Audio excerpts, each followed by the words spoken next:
როგორ განვითარდება პროცესები ჩვენს წარმტაც, ჩვენს ლამაზ, ჩვენს სამშობლო ქვეყანაში, საქართველოში. 8 მილიარდ პირობითად 500 მილიონი, 8 მილიარდ 800 მილიონი მოქალაქე ცხოვრობს ამ პლანეტაზე და ამ 8 მილიარდ 800 მილიონიდან უხეშად არავინ იცის ზუსტი პასუხი ამ კითხვაზე გაგიკვირდებათ და ზუსტი პასუხი არ იცის არც მთავარ აქტორმა ყოველ შემთხვევაში დღეს საქართველოში მთავარ აქტორმა ბიზინა ივანიშვილმა, რომელსაც თავი ბრძენკაცი კი ჰგონია, რომელიც სულ ყოველი ბრძოლიდან ან ერთგვარად გამარჯვებული კი გამოდის, მაგრამ მანაც კი არ იცის როგორი დღე გაუთენდება თუ მთლიანად ქვეყანას და თუ პერსონალურად მას ხვალ, ასე მაგალითად ზეგ, ასე მაგალითად ერთ კვირაში, ასე მაგალითად ერთ თვეში თუ ასე მაგალითად თქვათ ერთ წელიწადში. ამიტომ ჩემი პროგნოზებიც, ან სხვათა პროგნოზებიც საბოლოო ჯამში არის ერთგვარი გათვლები, ან თუ გნებავთ ცუდი კონოტაციით არა მაინც და მაინც მკითხაობები, ოღონდ კარგი კონოტაციით ჩვენ ვერსიებზე ვსაუბრობთ. ჩვენ ვსაუბრობთ შესაძლოდ ან შესაძლო მოვლენების განვითარებაზე, არა უმეტეს. ხშირ შემთხვევაში ან გარკვეულ შემთხვევებში მართლები აღმოჩნდებით ხოლმე, ხშირ შემთხვევაში ან გარკვეულ შემთხვევაში ტყუანები აღმოჩნდებით ხოლმე. რა საკვირველია ბევრ რამეზე, ბევრ დაგეგმილ და ბევრ ჯერ რომ დაგეგმილი არ არის, დაუგეგმავ ამბავზეა ყველაფერი ან ბევრი რამ დამოკიდებული. მაგალითად გაგიკვირდებათ და დამოკიდებულია რამდენად ძლიერი იქნება ფანტასტიკური მოვლენა მსოფლიო ისტორიისათვის, მე ესე ვიტყვი, ფანტასტიკური მოვლენა, რამდენად ძლიერი იქნება, რამდენად გაგრძელდება მოვლენა ამბავი რუსთაველის გამზირის პროტესტისა. აი, მალე 26 ოქტომბერია და მალე 28 ნოემბერია, 365 დღე გავა შესაბამისად 28 ნოემბერს და სოფლიო ისტორიაში არის ანალოგები, მთლად გულახდილები თუ ვიქნებით, მაგრამ იშვიათი ანალოგია, რომ ერთი წლის განმავლობაში და მეც ცხადია გაგრძელდება, ერთი წლის განმავლობაში ხალხი მშვიდობიანად იდგეს ქუჩაში და მშვიდობიანად აპროტესტებდეს მისი დე-ფაქტო ხელისუფლების, ასე უნდა ვთქვა, ქმედებასა თუ პოლიტიკას. მე ხშირად დავდივარ ხოლმე რუსთაველის გამზირზე და ჭავჭავაძის ქუჩის კუთხეში გადათხრილია, ქვაფენილია, ამოყრილი ამ ერთ-ერთ ლაივში ვაჩვენე კიდეც მაყურებელს, ავიღე ეს ქვაფენილის ქვა, საკმაოდ დიდი ესეთი მოზრდილი ქვა ავიღე, ვაჩვენე კადრში, ეს ქვები რომლებიც შემოყრილია გარშემო, არც ერთ მათგანს, არც ერთ დემონსტრანტს, რამდენიც იქნება 300, 500, 5000 თუ 50000, არავის არ მოსვლია თავში, რომ ქვა აეღო და ესროლა მოწინააღმდეგის მიმართულებით. ბევრ რამეზეა აკითხარით დამოკიდებული მეთქი, მათ შორის რუსთაველის გამზირზე, მათ შორის ჩვენს მედეგობაზე, ჩვენს წინააღმდეგობაზე, პოლიტიკურ ჩემი მოსაზრებით მეტწილად და უმრავლეს შემთხვევაში სრულიად არაადეკვატურ პარტიებზე, არაადეკვატურ ლიდერებზე, ასევე იმაზე გამოჩნდება თუ არა, ეს რომ ამბობენ ხოლმე ახალი პოლიტიკური ძალა უნდა გამოჩნდეს და ახალი პოლიტიკური ძალის გამოჩენის წინააღმდეგი აბავინ არის, მაგრამ დრო სჭირდება მის უკაცრავად სიტყვისთვის და რასკრუტ, ანუ გაპიარებას, ხო? დრო სჭირდება მის გაპოპულარულებას, დრო სჭირდება მისი ლიდერების წინ წამოწევას და აქაც ახლა რომ კარგებად მოგვაჩვენებენ ხოლმე თავს, უკვე პოლიტიკაში შემოსული ესა თუ ის სპიკერი შესაძლოა ისეთი კარგი არც იყოს, თან ეს პოლიტიკა ის კი არ არის, რომ მხოლოდ რაღაც დეკლარაციას აკეთე, პოლიტიკა არის მათ შორის ტაქტიკაზე დაფუძნებული, სწორი ნაბიჯების გადადგმა, სწორი მართებული პროექტების განხორციელება, ტაქტიკური უკან დახევები და მერე წინწაწებები, ასე შემდეგ კომპრომისი გარკვეულ შემთხვევაში, თუმცა სადღაა საკომპრომისო სივრცე ქართულ რუსულ ოცნებასთან და ასე შემდეგ და ასე შემდეგ და ასე შემდეგ და ასე შემდეგ, ხო? მაგალითად ის, რასაც ჩადის გიორგი გახარია, ყოფილი პრემიერ-მინისტრია, ეს პოლიტიკა სულაც არ არის, ვინმე შეიძლება მიიჩნიოს, რომ ეს არის ტაქტიკური უკან დახევა, მაგრამ ტაქტიკური უკან დახევა, რომელიც შედეგში აუცილებლად გამოიწვევს გიორგი გახარიას განულებას, ტაქტიკური უკან დახევა კი არა, სწორედაც რომ კომპრომისიც არა, კონფორმიზმია, რომელსაც ის უშვებს და საბოლოო ჯამში მე რა გამგევარ, ან ჩვენ რა გამგენი ვართ, ამისა თვით ხარაკირს იტარებს გიორგი გახარია. პოლიტიკა გაცილებით რთული მეცნიერებაა, ვიდრე გახარიას ტაქტიკურ რიწი ახსვლები დათმობანი თუ არ დათმობანი ქართულ ოცნებასთან. პოლიტიკა რთულია და ამაზეც იქნება დამოკიდებული, რამდენად კარგად იმოქმედებს საზოგადოების პოლიტიკური თვალსაზრისით, რამდენად კარგად იმოქმედებს ქართული საზოგადოება, ან მისი ერთი ნაწილი, რომელიც თუ აპირებს ისიც შემობიჯებას პოლიტიკაში, რატომ უნდა მოუნდეს ახალგაზრდას შემოსვლა იქ, სადაც დიტო სამხარაძენი ხელისუფლებაში არიან და ოპოზიციაშიც არიან, დიტო სამხარაძეებზე უკეთესნი რასაკვირველია, მაგრამ მათი ინტელექტუალური მასშტაბი თუ დონე პრინციპში მაინც დამაკმაყოფილებელი არ არის და რატომ უნდა მოუნდეს ახალგაზრდას იმგვარ ქვეყანაში პოლიტიკური მოღვაწეობა, პოლიტიკოსობა, რომელშიც დიტო სამხარაძენი და კახი კალაძენი უვიცნი და ბანდიტნი არიან წინწაწეულნი, ამოწეულნი სხვადასხვა მიზეზთა გამო, რაღა ამ ორს მივახდი ბიზნია ივანიშვილი ყველაზე უფრო კარგი თვალსაჩინოება უვიცობისა, გარდა იმისა, რომ არის მოსკოვის რუსეთის აგენტი, FSB-ს აგენტი, კრემლის და პუტინის აგენტი, ასევე შეშლილი იმერელი ბიჭი, აი პატარა იმერელი ბიჭი ხო გახსოვთ, ვინც მონაწილეობდა ილიას მკვლელობაში, აქ შეშლილი იმერელი ბიჭი დავარქვათ ერწუც რუს ბიზინა ივანიშვილს. კიდევ რაზეა დამოკიდებული ჩვენს ქვეყანაში მოვლენების განვითარება და მით უფრო რაზეა დამოკიდებული თუ ჩვენ კი არა, თუ გვინდა ჩვენ რომ ვიყოთ წარმატებული და ქვეყანა და გავიმარჯვოთ, წარმატებული საზოგადოება და გავიმარჯვოთ ამ რუს ბანდიტებზე, ხუნტაზე, ბანდაზე და ასე შემდეგ და გაგიკვირდებათ და ახლა მე უნდა დავასახელო ერთი აქტორი, ერთი ქვეყანა კი არა, ქვეყანას ხო ისედაც ვასახელებ, რასაკვირველია და ასე შემდეგ, მაგრამ პერსონალურად ერთ აქტორზე უნდა ვისაუბრო, ეს აქტორი არის ამერიკის შეერთებული შტატების 47 პრეზიდენტი, პირი, რომელიც ბევრს არ უყვარს მსოფლიოს მასშტაბით რაღა დაგიმალოთ და ამერიკის შეერთებულ შტატებში, მათ შორის ევროპის კონტინენტზე, მათ შორის და სხვაგანაც და საქართველოშიც ადამიანები აძლევენ საკუთარ თავს უფლებას, რომ ყოველი მისი ქმედება, ყოველი მისი ნაბიჯი გააკონტროლონ გამადიდებელი შუშით ამ ნაბიჯებს და თუ უშუალოდ პრეზიდენტ ტრამპს დააკვირდნენ და ორკაპაენებით ხშირ შემთხვევაში დაუსაბუთებლად, თუმცა გარკვეულ შემთხვევაში შეიძლება დაიჭირო კიდეც ლოგიკა კრიტიკოსთა სიტყვებში, ლოგიკა და არგუმენტებიც გამონახო მიაქციო ყურადღება, ისინი გაკილავენ ხოლმე პრეზიდენტ ტრამპს, თუმცა პრეზიდენტი ტრამპი მსოფლიო ლიდერი როა, მსოფლიო წამყვანი სახელმწიფოს ლიდერი ხო არის, მაგრამ მსოფლიო ლიდერი როა, ამის თვალსაჩინოება ის, რაც მან უკვე გააკეთა ამ დაახლოებით 10 თვის განმავლობაში, ანუ იანვარი, თებერვალი, მარტი, აპრილი, მაისი, ივნისი, ივლისი, აგვისტო, სექტემბერი, ოქტომბერი, 10 თვე გავიდა უკვე მას შემდეგ, რაც გავიდა დღეს სწორედ,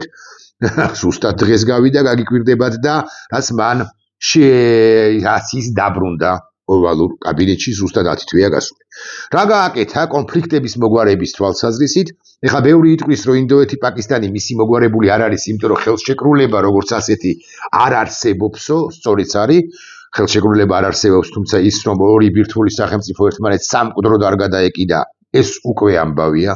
ახლა ბევრი იტყვის, რომ ჯობდა აიათოლების რეჟიმი დაესრულებინა თეირანშიო და სწორი ბრძანება იქნება ერთის მხრივ თუ მეორე მხრივ, მაგრამ სახმელეთო ოპერაციის დაწყება ახლო აღმოსავლეთში, კონკრეტულად ირანში, ურთულესი ამბავი იქნებოდა და ამერიკის გრძელვადიანი სტრატეგიული ინტერესისთვის იქნება და კონტრპროდუქტიული, ამიტომ ის როგორც მოაგვარა მან პრეზიდენტმა ტრამპმა უშუალოდ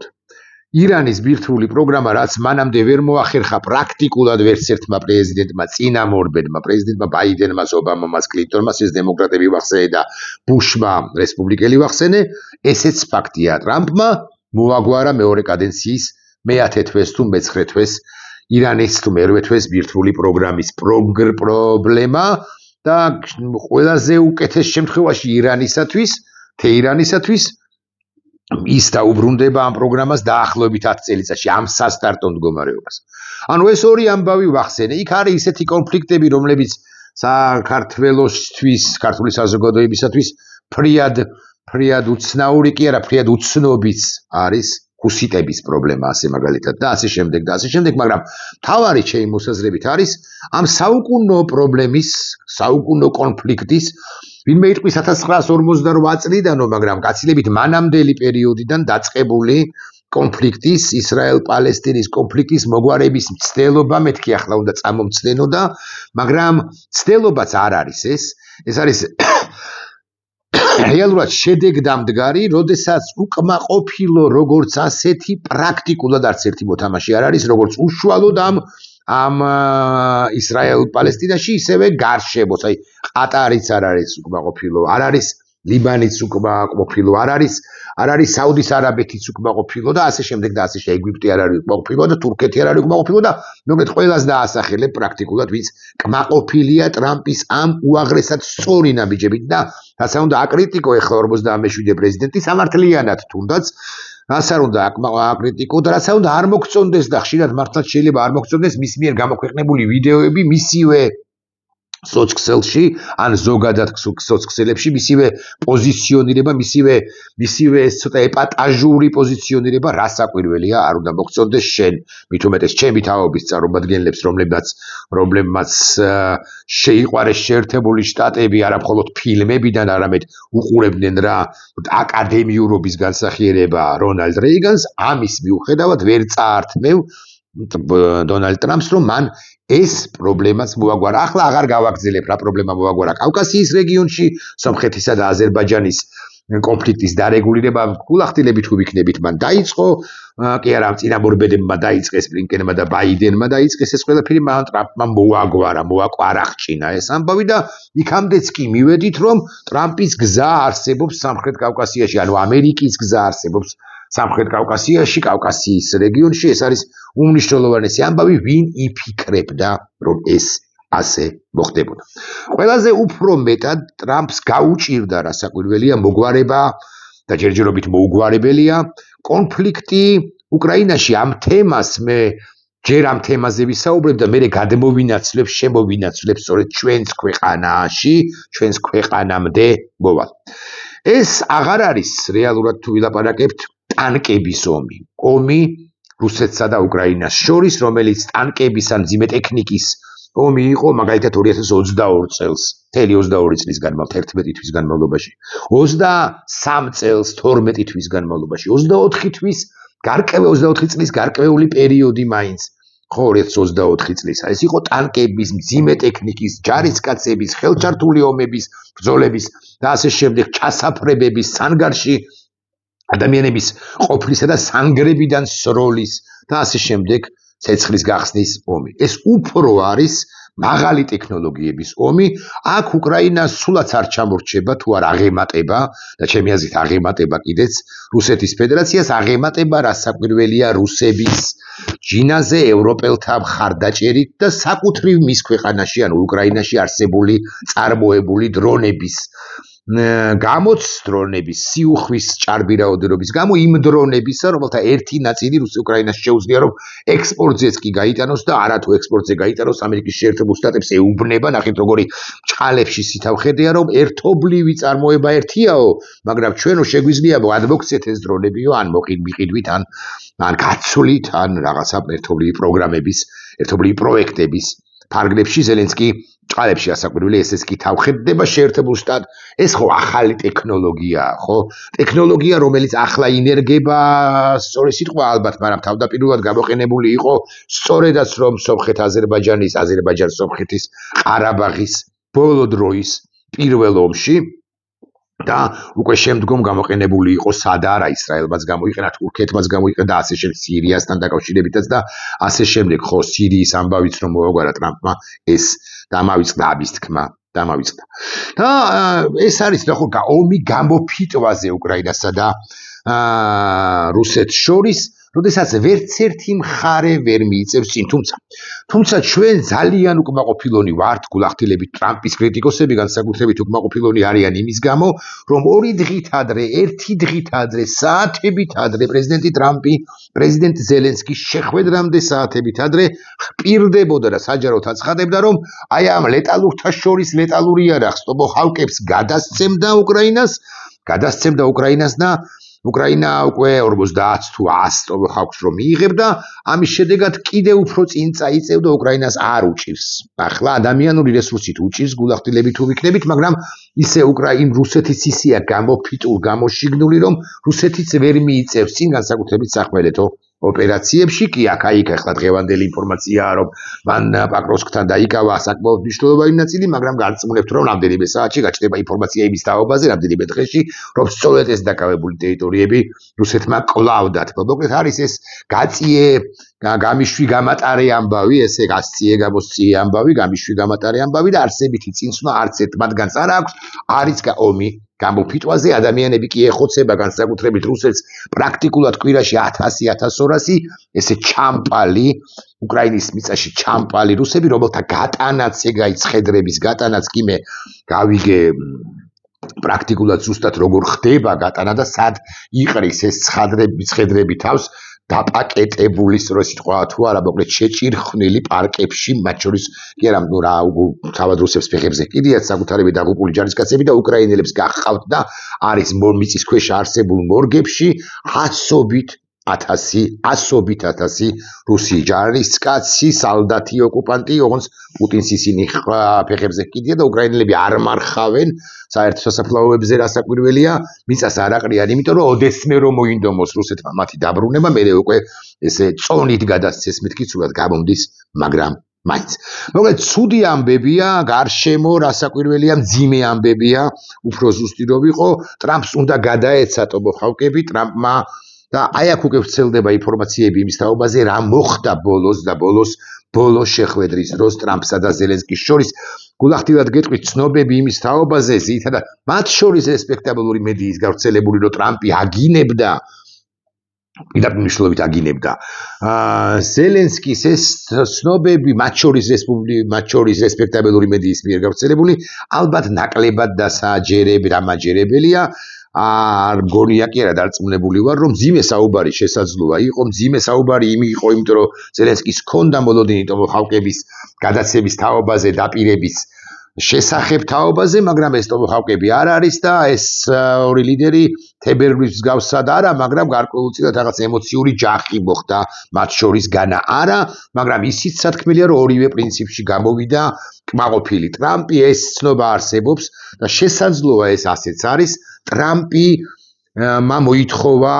ზელენსკისაგან მთელი დონბასის დათმობა და ზელენსკიმ რასაკვირველია თქვა უარი და ტრამპი, რომელიც შესაძლოა ამ ვერსიას თუ წავყვებით ერთ წუთს, შესაძლოა ცოტა როგორი სიტყვა ვიხმაროთ ახლა, მაგრამ ცოტა პუტინის მიერ არ მინდა სიტყვა დაშანტაჟებული წარმოვთქვა, გულახდილად გეტყვით, ამიტომ ცოტა არც დამფრთხალი ბუნებრივია რა უფლება მაქვს. მოკლედ პუტინს აქვს ნათქვამი ტრამპისთვის, რომ ამის შემ თუ უკრაინა არ დათმობს დონბასს, ამ შემთხვევაში მე მთელ უკრაინას გადავსანცლავ დედას ვუტირებო, ტრამპმა შეიძლება ერთგვარად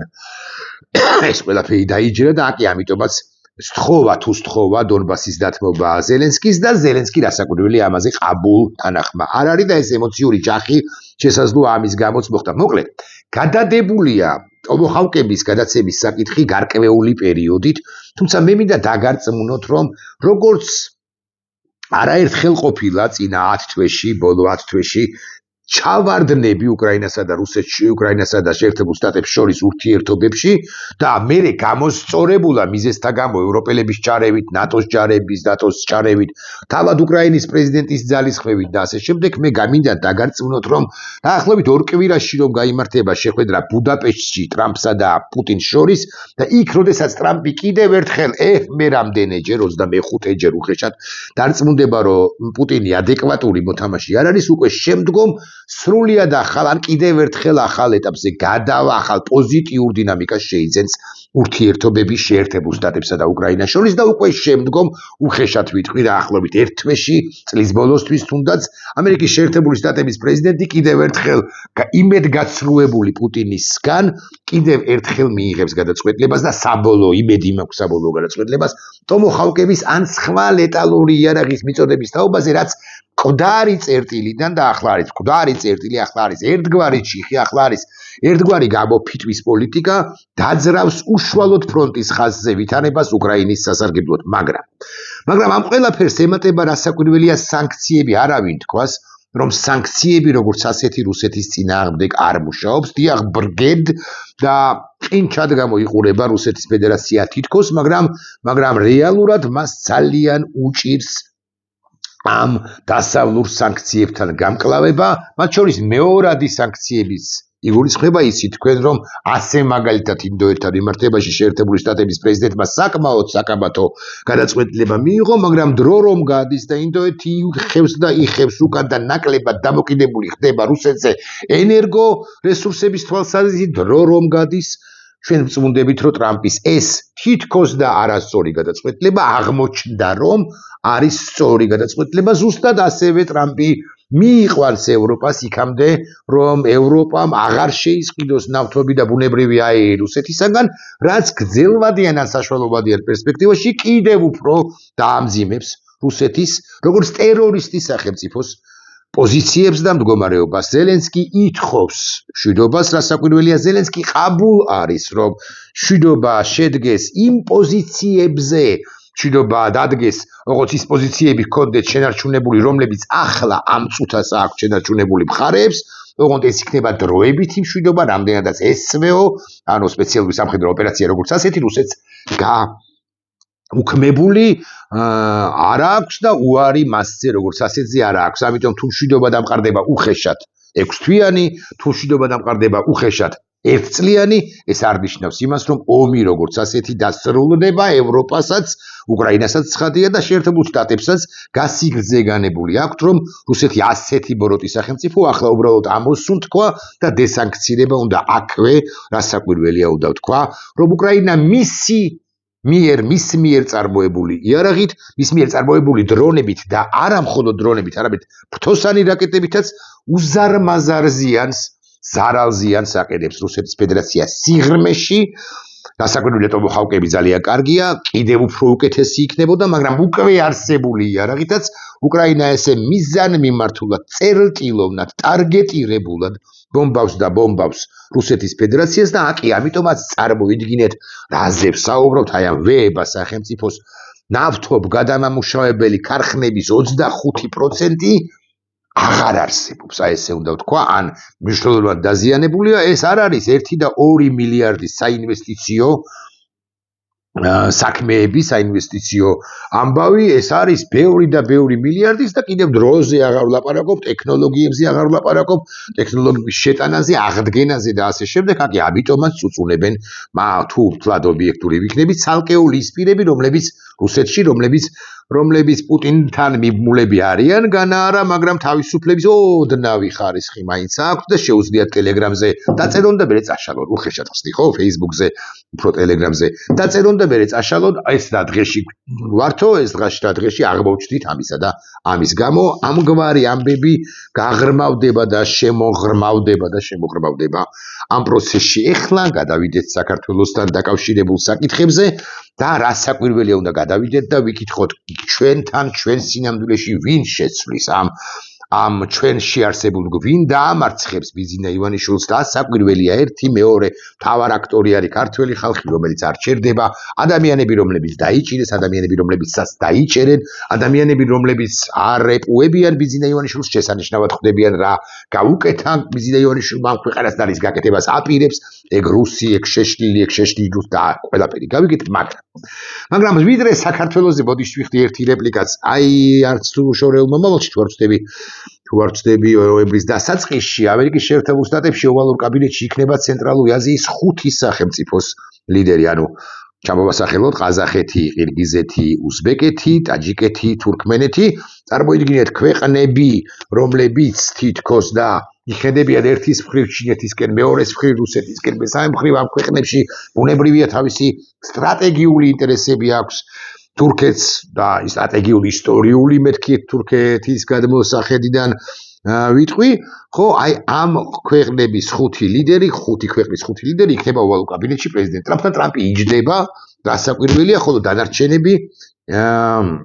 იქნებიან ფეხზე და არ ვიცი რა ხელშეკრულებებს ან მოეწერება ხელი ან რა სტრატეგიული გადაწყვეტილებები იქნება მიღებული ცენტრალური აზიის ბუნებრივი რესურსების ევროპისაკენ, ანუ დასავლეთისაკენ გადაკაჩვის თაობაზე. აი აქ ჩვენთვის უმნიშვნელოვანესი ამბავი არის ჩვენ რატო ვართ აქ შუაში, თავში ან ბოლოში ან საერთოდ არ ვართ ან ვართ, ჩვენზეც ან ჩვენზე უფრო უნდა გამოიაროს ანუ შუა დერეფანზე უნდა დერეფანში უნდა გამოიაროს ამ ცენტრალური აზიის და არა მხოლოდ ცენტრალური აზიის იმ წიაღისეულმა იმ რესურსებმა, რომელიც დასავლეთისთვის ესოდენ აუცილებელია, იმიტომ რომ სამხრეთ მარშრუტი არ არსებობს, სამხრეთ დერეფანი ირანისა და ჩრდილოეთ მარშრუტი ნოვოროსიისკი ტამანის მიმართულებით არის პრაქტიკულად დაკეტილი და დასანქცირებული და დესანქცირებას ამ ჩრდილოეთ მარშრუტისა არც არავინ აპირებს. საქართველოს ხო, აქ რასაკვირველი უნდა ვახსენოთ, სწორედაც რომ ტრამპის გზა დაუბრუნდეთ, რასაკვირველია ტრამპის გზა ჯერ ერთი ბოლომდე გამართული ინფრასტრუქტურულად არ არის დასაწყისშია მისი გამართვის პროცესი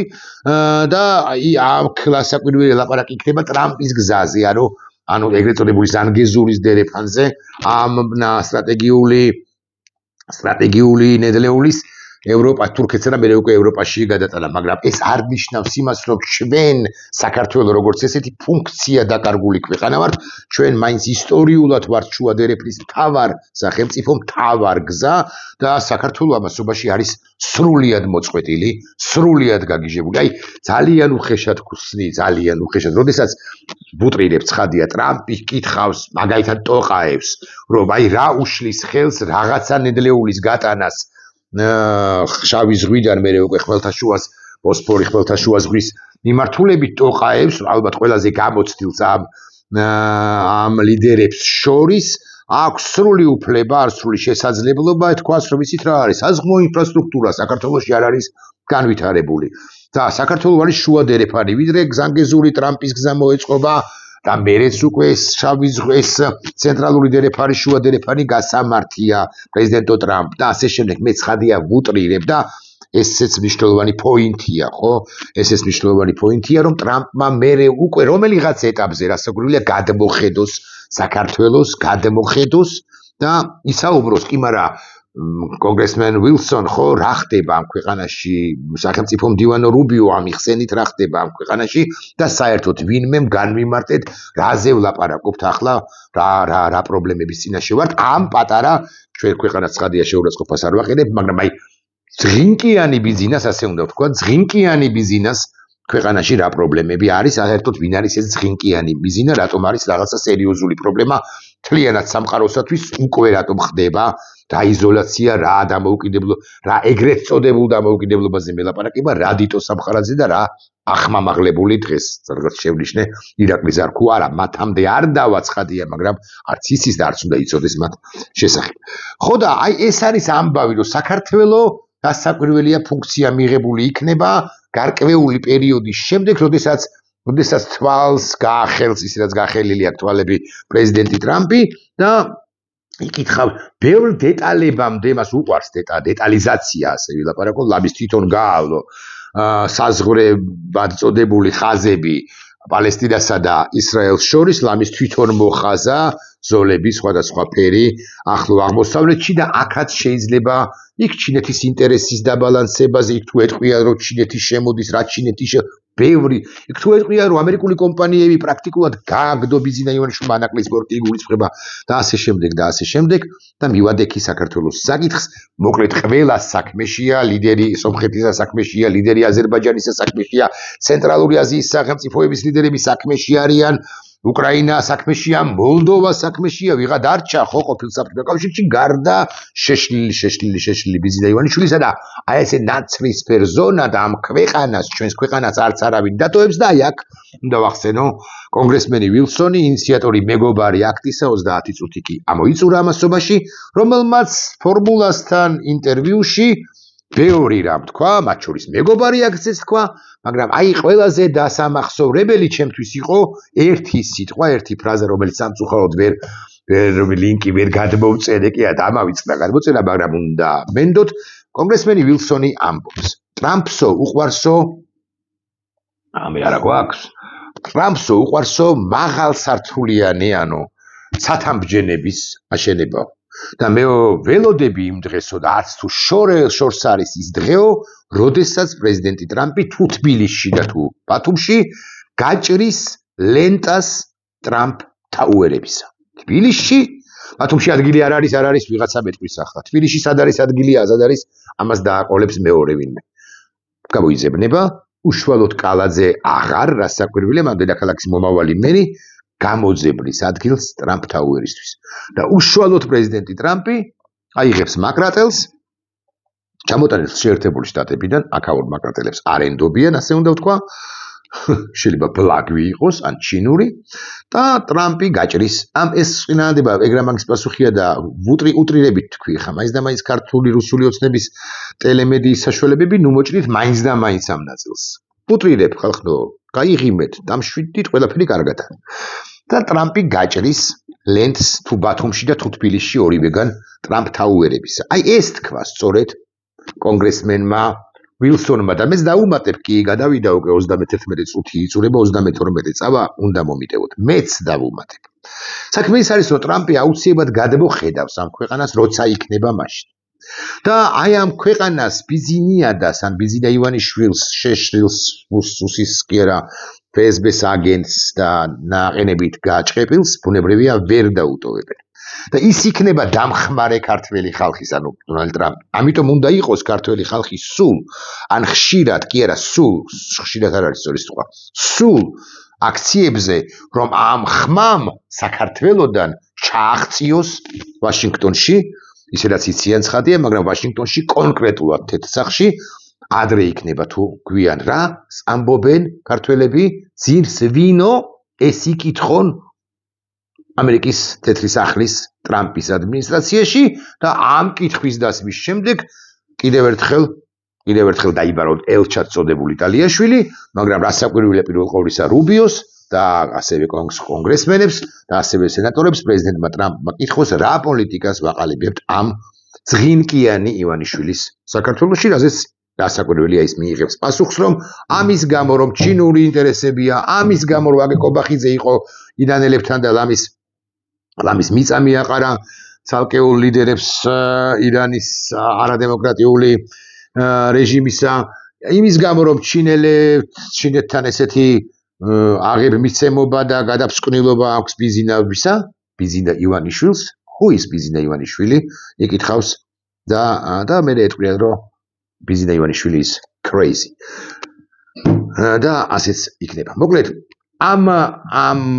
მომენტს ველოდებით, რომ ჩვენ უნდა ვიყოთ ქუჩაში, რომ ეს ხმა ჩვენი გაუმარჯოს, უფრო იოლად მოისმინონ, უფრო სწრაფად მოისმინონ ჩვენი ხმა მაღალი ხმა ვაშინგტონში და ასეც იქნება. ტრამპი გადამწყვეტ როლს ითამაშებს ჩვენს